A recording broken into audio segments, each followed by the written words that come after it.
नमस्कार दोस्तों, मैं हूं डॉक्टर शलभ अग्रवाल, सीनियर कंसल्टेंट यूरोलॉजिस्ट।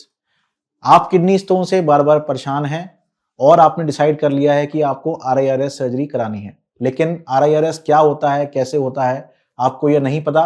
तो दोस्तों, आज हम इस वीडियो में यही जानेंगे कि आरआईआरएस की सर्जरी किस तरह से करी जाती है। तो दोस्तों, आरआईआरएस एक एडवांस लेजर ट्रीटमेंट है जिसमें एक छोटी सी दूरबीन पेशाब के रास्ते डाली जाती है और स्टोन को लेजर सर्जरी द्वारा तोड़ दिया जाता है।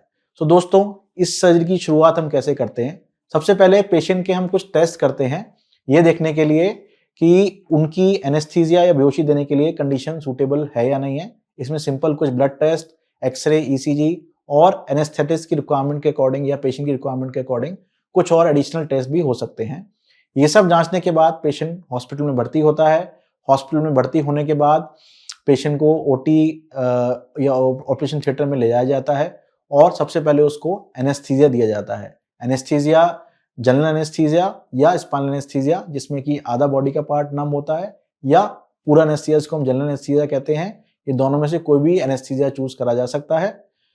ऐसा करने के बाद पेशेंट को प्रॉपर पोजीशन में लिटाया जाता है। हम जो पार्ट्स होते हैं उनको प्रॉपरली क्लीन करते हैं और उसके बाद उनको प्रॉपरली आइसोलेट करते हैं, जिससे कि किसी भी तरह के इन्फेक्शन का खतरा रिड्यूस करा जा सके। इसके बाद यूरिन ट्रैक्ट को एक सिस्टोस्कोप से असेस करा जाता है और जो यूरिन की ट्यूब यूरेटर जो है उसमें एक छोटी सी वायर, जिसको हम गाइड वायर कहते हैं, उसको डाला जाता है कि पूरा नीचे से लेके किडनी तक। हम ये सारी प्रोसीजर डायरेक्टली कैमरे में भी देख रहे होते हैं और साथ के साथ हमारे पास एक एक्सरे मशीन होती है जिसको हम सियाम कहते हैं, उसके अंडर भी हम इस प्रोसीजर को ऑब्जर्व करते हैं कि हमने जो वायर डाली है वो सही प्लेसमेंट हुई है नहीं हुई है, या जो स्टोन है वो कहाँ पे है, कितना बड़ा है, ये सब चीज़ों के बारे में। इसके बाद सबसे इंपॉर्टेंट इंस्ट्रूमेंट जिसको हम यूरेट्रोस्कोप या फ्लेक्सिबल यूरेट्रोस्कोप कहते हैं, वो इंट्रोड्यूस करा जाता है। यूरिन के रास्ते धीरे धीरे करके पूरी ट्रैक को ऑब्जर्व करते हुए हम ऊपर तक जाते हैं और स्टोन की एग्जैक्टली क्या लोकेशन है, कितने स्टोन्स हैं, कहाँ कितना बड़ा स्टोन है, इन सब चीज़ों को असेस करते हैं। प्रॉपर असेसमेंट के बाद सर्जन एक लेजर फाइबर यूज करता है जो इस स्कोप के जरिए ही स्टोन तक पहुंचाया जाता है और एक प्रॉपर लेजर सेटिंग एक लेजर मशीन के जरिए इस लेजर एनर्जी से धीरे धीरे करके स्टोन को तोड़ना चालू करा जाता है। एम यही होता है कि स्टोन को या तो बिल्कुल पाउडर कर दिया जाए या उसके इतने छोटे फ्रेगमेंट्स कर दिए जाएं जो इजीली पास आउट हो सकें।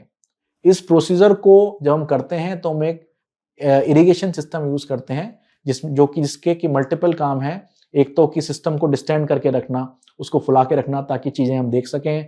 दूसरा, जो भी ब्लड या जो भी स्टोन के फ्रेगमेंट्स हैं उनको कॉन्स्टेंटली फ्लश आउट करना और एक हमारा प्रॉपर विजन बनाए रखना।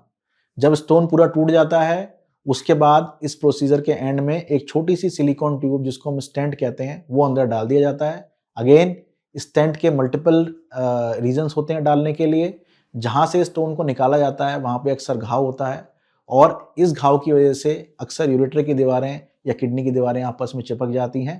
तो स्टेंट उस घाव को हील करने में मदद करता है और दीवारों को चिपकने से रोकता है।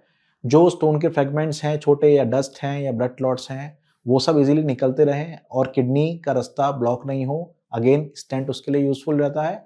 स्टेंट एक टेम्परेरी डिवाइस है जो यूजली कुछ टाइम बाद निकालना होता है। ऑपरेशन खत्म होने के बाद पेशेंट को एनेस्थीसिया से बाहर लाया जाता है और उसको कुछ टाइम तक रिकवरी में ऑब्जर्व करने के लिए रखा जाता है। उसके बाद उसको रूम में शिफ्ट कर दिया जाता है।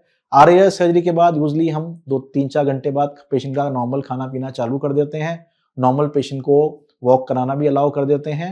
नेक्स्ट डे मॉर्निंग में एक यूरिन की ट्यूब जिसको हम कैथेटर कहते हैं वो भी निकाल दी जाती है और पेशेंट को यूजली डिस्चार्ज कर दिया जाता है, ये देखने के बाद कि सब चीज़ें ठीक हैं या नहीं है। सो दोस्तों, घर पे जाने के बाद पेशेंट अपना 2 या 3 दिन में मेडिसिन जो प्रिस्क्राइब करी हैं वो लेके रिकवर हो जाता है और अपना सारा काम ज्वाइन कर सकता है। सो इस तरह से स्टेप बाय स्टेप आरआईआरएस प्रोसीजर को करा जाता है। आपको अगर आरआईआरएस से रिलेटेड कोई भी और जानकारी चाहिए या आप कुछ और जानना चाहते हैं तो प्लीज़ कमेंट करिए और किडनी हेल्थ रिलेटेड फर्दर जानकारी के लिए प्लीज़ हमारा चैनल लाइक, फॉलो और सब्सक्राइब करते रहिए। Thank you.